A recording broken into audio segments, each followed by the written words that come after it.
The last time sports car rivals Peugeot and Audi squared off on American soil was last year at Petit Le Mans when Peugeot won the rain-shortened race there.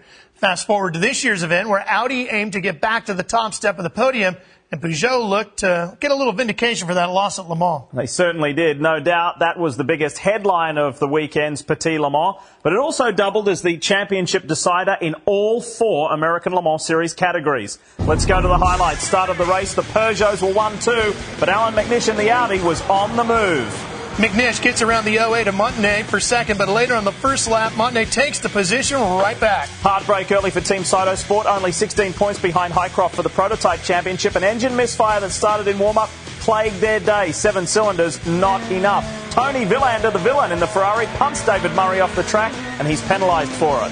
Also penalized was the 90 of Dirk Mueller for giving the 88 Shane Lewis a push into the gravel. Now check out the Porsche 911 running on brand new hybrid technology. Electric motors are on the front wheels, working as generators under braking to bring electricity in. Then the electricity gets dispersed from a generator, kind of similar to the Kerr system in Formula One. Cool car though. Yeah, it uses the Williams F1 flywheel. Muller brings the Rahal Letterman car in for Joey Hand to take over. It won't fire. The team takes it back to the garage, but the teammates in the 92 carried the weight of expectation and in the end came home with the GT and manufacturer and team's title. McNish, still in the 7 after 2 hours, makes his move past the Peugeot for the lead. Andre Lauderer in the number 9 Audi gets 2 wide, runs over the curb, destroys the front end. Saito Sport Porsche back on track, but contact broke 2 rims. Never say die, they did get back out. Look at this, Stefan Sarrazin in the 08, an impossible move, hits. Dindo Capello spins, but he gets going again as well. And 99 is tied in LMPC point standings until the power steering rack fails. They would get it fixed and return to the track. Something broke on the 55 of Mark Wilkins, sending him on this wild ride. Hang on. That was a shame. He was leading at that point of the race. Risi Competizione had the lead in GT2, and the manufacturer's standings were looking good and the team championship, but it was far from over, as you'll see later. The 7 of Dindo Capello had the lead, but slowed on track. He had his balaclava under his helmet, was going over his eyes. He couldn't see. He had to come to the pits, handed the lead over to the 08 Peugeot. After 70% of the race was complete, the Highcroft Patron team clinched their 2nd consecutive prototype championship. Congrats, guys. The Patron-sponsored Porsche gets into the grass, then shoots back onto the track.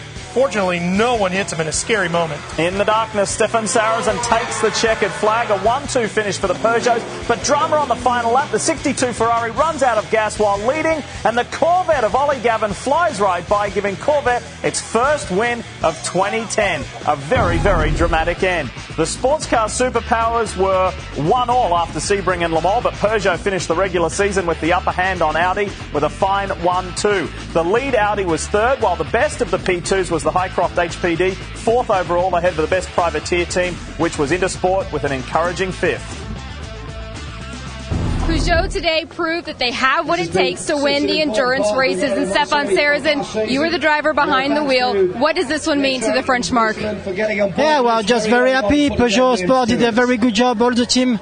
Very good strategy, and the car was really fast. The 908, it's still the fastest car in endurance. So we won last year, and the 2nd victory today is just a dream.